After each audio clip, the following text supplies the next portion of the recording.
di desa Ngadirejo, ada satu lumbung padi tua di tengah sawah. Bangunannya dari kayu, berdiri di atas tiang tinggi seperti rumah panggung kecil. Atapnya dari jerami yang sudah menghitam karena usia. Lumbung itu sudah lama tidak dipakai karena pemiliknya dulu, Pak Darto, meninggal tiba-tiba di dalamnya. Sejak saat itu, tidak ada petani yang berani menyimpan padi di sana lagi. Padahal kuncinya masih ada. Pintunya selalu ditutup rapat setiap sore. Tapi setiap pagi, pintu lumbung itu selalu terbuka sedikit, seperti ada yang keluar dari dalam. Beberapa petani pernah mencoba menutupnya lagi. Mereka memastikan pintu benar-benar terkunci. Tapi saat pagi datang, pintu itu kembali terbuka. Dan kadang ada sesuatu yang lebih aneh. Di tanah sawah yang basah di sekitar lumbung, terlihat jejak kaki keluar dari lumbung. Jejak kaki manusia tanpa sandal, tanpa sepatu. Jejak itu berjalan menjauh ke tengah sawah. Lalu tiba-tiba hilang begitu saja, seolah orang itu menghilang di tengah jalan. Budi adalah pemuda desa yang sering membantu di sawah. Ia sering mendengar cerita itu dari petani lain. Tapi menurutnya, semua itu hanya cerita orang tua. Suatu malam saat musim panen, Budi mendapat tugas menjaga sawah dari pencuri padi. Ia duduk di gubuk kecil di pinggir sawah. Lampu Petromax menyala redup. Angin malam berhembus pelan melewati padi yang tinggi.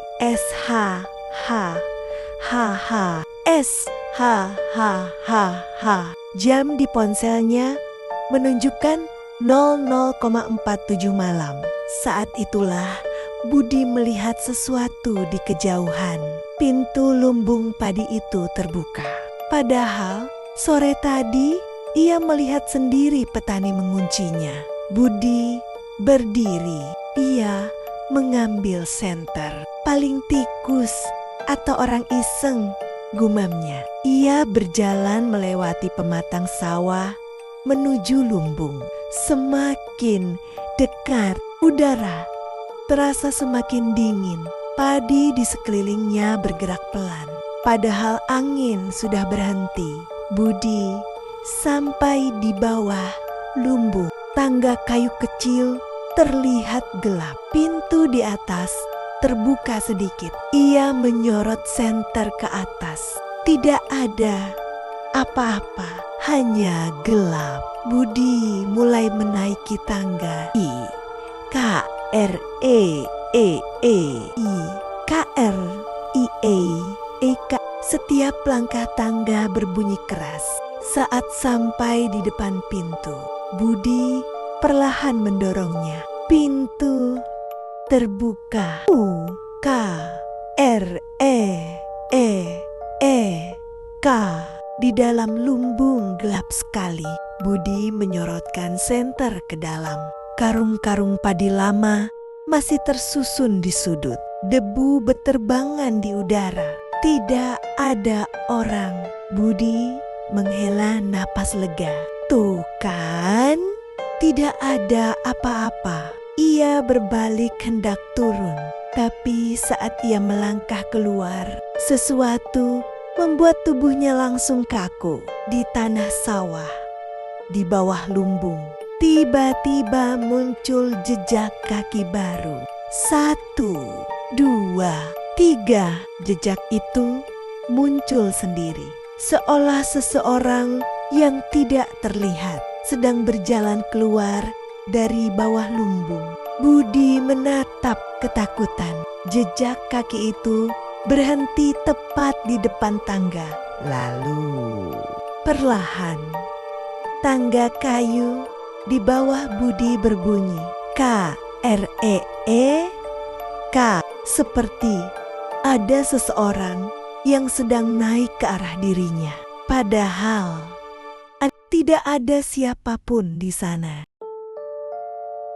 Tangga kayu itu berbunyi lagi. K-R-E-E-E-K. K-R-E-E-E-K. Budi membeku di depan pintu lumbung. Senter di tangannya mulai bergetar. Ia menyorot ke arah tangga. Tidak ada siapa-siapa, tapi suara langkah itu jelas. Satu anak tangga diinjak, lalu anak tangga berikutnya. K-R-E-E-K. Seperti seseorang yang tidak terlihat sedang naik perlahan. Napas Budi langsung terasa berat. Ia mundur satu langkah, masuk kembali ke dalam lumbung. Siapa di bawah? Teriaknya. Tidak ada jawaban. Langkah itu terus naik pelan. Sabar. Sabar. K-R-E-E-E. K-R-E-E-E. K-R-E-E-K. Tangga itu hanya punya 7 anak. Sekarang suara itu sudah sampai di anak tangga kelima. Budi menelan ludah. Ia menyorot senter tepat ke arah tangga. Cahayanya mengguncang gelap. Kosong, tidak ada siapapun. Tapi anak tangga berikutnya tetap berbunyi. K-R-E-E-E-K. Sekarang tinggal satu langkah lagi. Budi mundur semakin jauh ke dalam lumbung. Jangan main-main, teriaknya. Tangga itu berhenti berbunyi. Sunyi, sangat sunyi. Hanya suara angin malam di luar sawah. Budi menghela napas lega. Mungkin hanya kayu tua yang bergerak karena angin. Ia melangkah pelan ke pintu lagi, menyorot ke arah tangga. Masih kosong. Budi hampir turun kembali ketika sesuatu membuat tubuhnya langsung dingin. Di lantai kayu lumbung, tepat di depan pintu, muncul bekas kaki basah. Satu jejak, lalu satu lagi. Jejak itu muncul dari arah tangga, padahal tidak ada siapapun di sana. Budi mundur cepat. Jejak kaki itu terus muncul, perlahan berjalan masuk ke dalam lumbung. Tap, tap, tap, tap. Seolah seseorang yang tidak terlihat sedang berjalan melewatinya. Jejak itu berhenti di tengah ruangan, tepat di depan karang-karang padi tua. Lalu sesuatu yang lebih aneh terjadi. Karung padi paling belakang bergerak sedikit. Budi menyorot senter ke sana. Karung itu diam lagi, tapi beberapa detik kemudian bergerak lagi, seperti ada sesuatu di baliknya. Budi mencoba menenangkan dirinya. Mungkin kucing, gumamnya. Ia melangkah perlahan mendekat. Senter menyorot ke arah karung. Bayangan panjang jatuh di dinding lumbung. Budi mengulurkan tangan. Ia menarik salah satu karung ke samping. Debu beterbangan, dan saat karung itu bergeser, Budi langsung mundur jatuh. Karena di belakang karung itu ada bekas dudukan di lantai kayu. Seperti seseorang yang sering duduk lama di sana. Dan tepat di tengah bekas itu, ada sesuatu yang membuat tengkuk Budi merinding. Bekas tangan. 2 telapak tangan tercetak di debu, menghadap ke arah pintu lumbung. Seolah seseorang duduk di sana setiap malam, menunggu siapapun yang naik ke dalam. Angin malam tiba-tiba masuk dari pintu. Lampu senter Budi berkedip. dan dari arah tangga tiba-tiba terdengar suara berat, pelan, serak seperti suara orang tua yang tenggorokannya kering.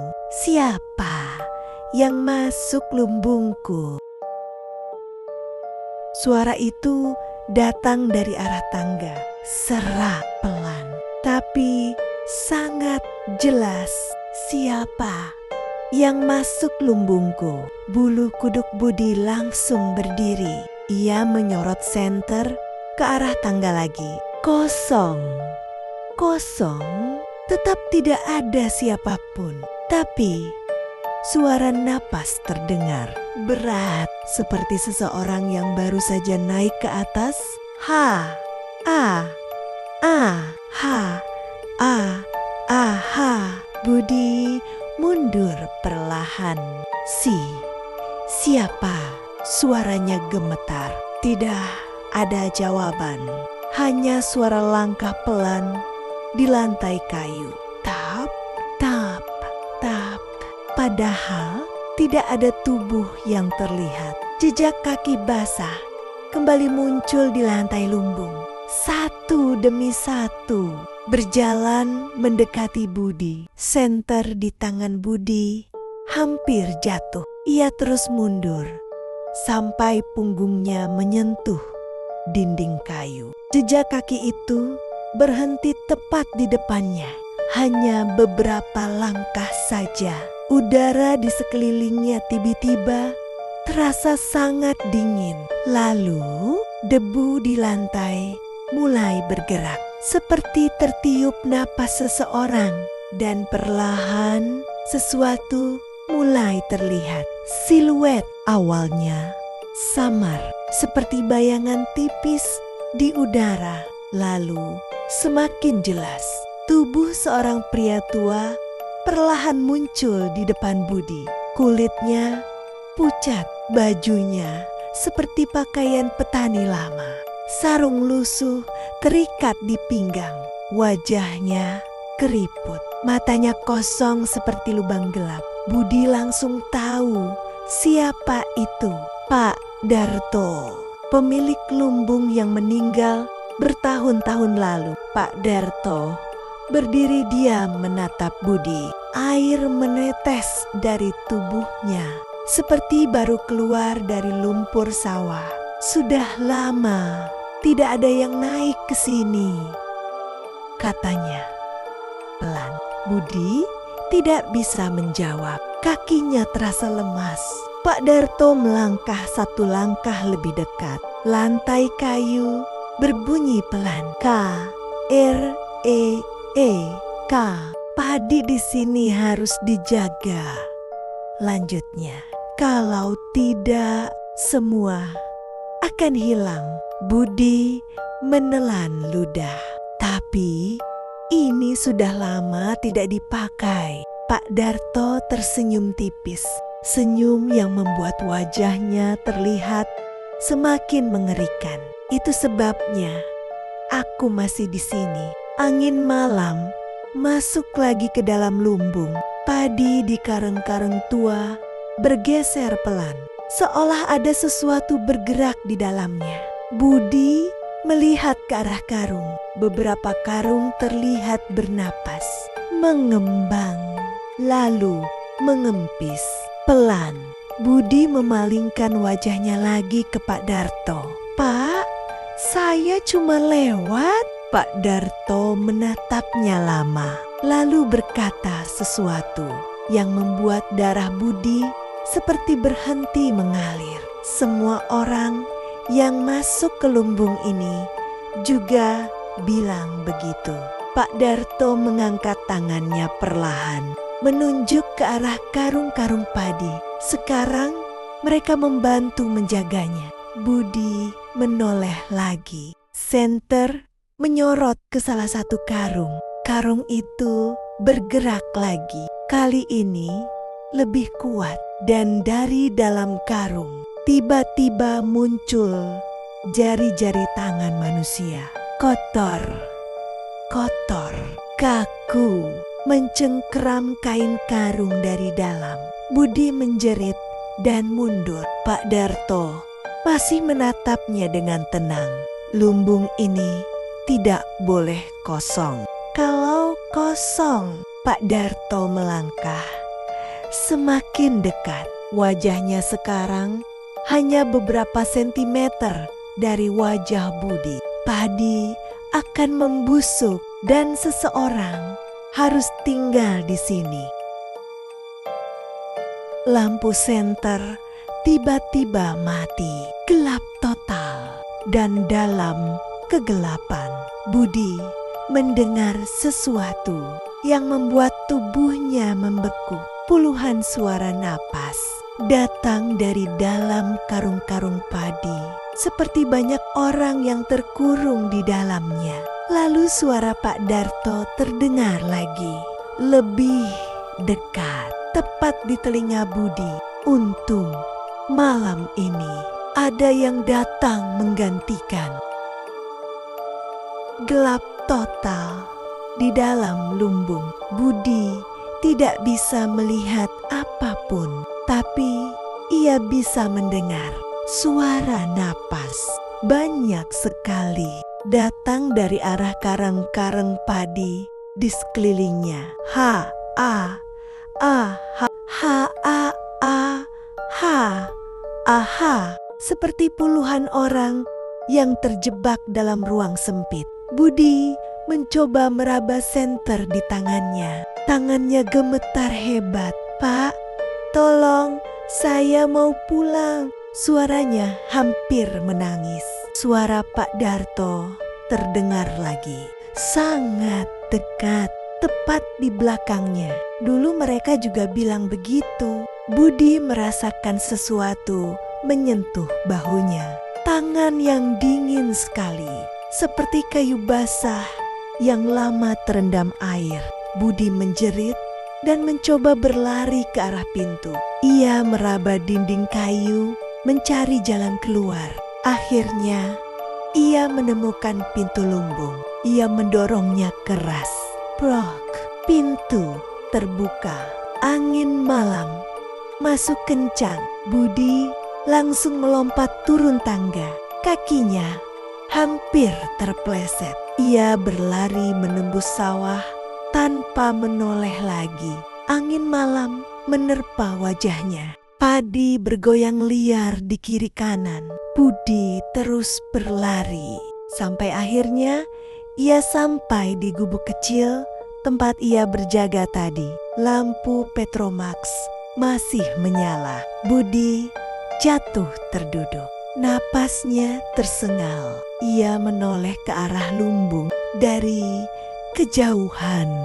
Lumbung itu terlihat diam seperti biasa. Pintunya tertutup. Tidak ada apa-apa. Budi mencoba meyakinkan dirinya bahwa semua tadi hanya halusinasi karena takut. Ia bertahan di gubuk sampai matahari mulai terbit. Saat fajar datang, beberapa petani mulai berdatangan ke sawah. Mereka melihat Budi duduk pucat di gubuk. "Bet, kamu kenapa?" tanya salah satu petani. Budi menunjuk ke arah lumbung dengan tangan gemetar. Di dalam ada orang. Para petani saling berpandangan. Salah satu dari mereka menghela napas panjang. "Sudah kami bilang, jangan mendekat malam-malam." Budi menatap mereka bingung. Ada Pak Darto dan orang-orang di dalam karung.